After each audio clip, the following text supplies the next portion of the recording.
ខ្ញុំរៈស្នេហ៍ឯកកាន់ពេញអធិការនគរបាលក្រុងសែនមនោរម្យ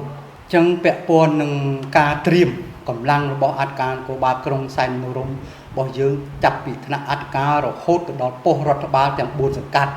ចឹងកម្លាំងយើងបានត្រៀមរួចជាស្រេចក្រោមការដឹកនាំបញ្ជាផ្ទាល់ពីលោកឧត្តមសេនីយ៍ស្រងការយើងបានរៀបចំកម្លាំងយើងបានធ្វើផែនការបាទធ្វើផែនការរៀបចំកម្លាំងដាក់ទៅតាមគោលដៅជាពិសេសគឺគោលដៅសង្ក្រាន្តនៅក្នុងមូលដ្ឋានក្រុងហើយនឹងតាមរមណីយដ្ឋាននីមួយៗដែលមាននៅក្នុងក្រុងយើងបានរៀបចំរួចជាស្រេចហើយបាទទាំងកម្លាំងនគរបាលនិងកម្លាំងជាការពារប្រើប្រាស់វិធានការកម្លាំងសរុបវិធានការរួមរដូវចូលឆ្នាំជិតមកដល់ខាងមុខនេះ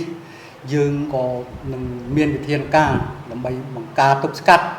រាល់ករណីកើតឡើងដោយក្រុមក្មេងទំនើងហើយយើងនឹងសច្ចាថាបើ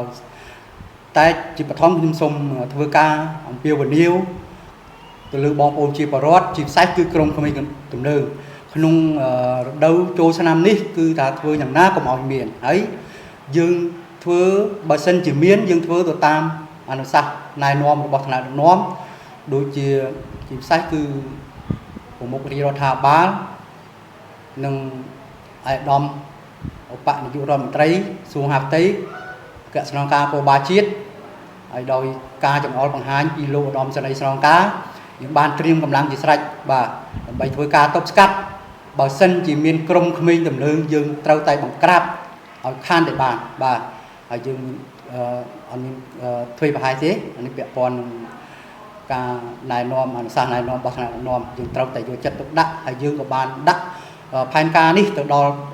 ផ្នែកជំនាញក៏ដូចជាប៉ុស្តិ៍រដ្ឋបាលទាំង4នៅក្នុងភូមិសាស្ត្ររបស់ក្រុងរបស់យើងរួចរាល់ហើយបាទនេះមួយទៀតគឺខ្ញុំក្នុងនាមខ្ញុំជាថ្នាក់ដឹកនាំជំនួសមុខឲ្យថ្នាក់ដឹកនាំថ្នាក់ដឹកនាំស្នងការក៏ដូចជាក្នុងនាមគណៈជាការឯកភាពក្រុងខ្ញុំសូមអំពាវនាវទៅដល់បងប្អូនជាបរិវត្តពេល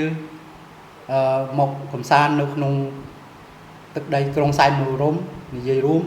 និយាយដល់ឡែកគឺពាក់ព័ន្ធនឹងតំបន់ផ្សេងនៅក្នុងក្រុងសែនមនោរម្យនេះ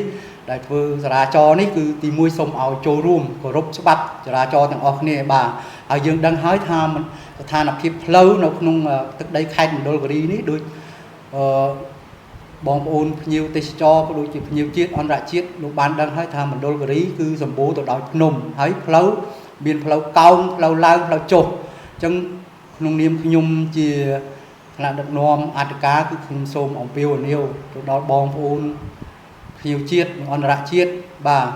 សូមបើកបរឲ្យមានការប្រុងប្រយ័ត្នហើយយើងសូមឲ្យចូលរួមគោរពច្បាប់ចរាចរណ៍ទាំងអស់គ្នាបាទ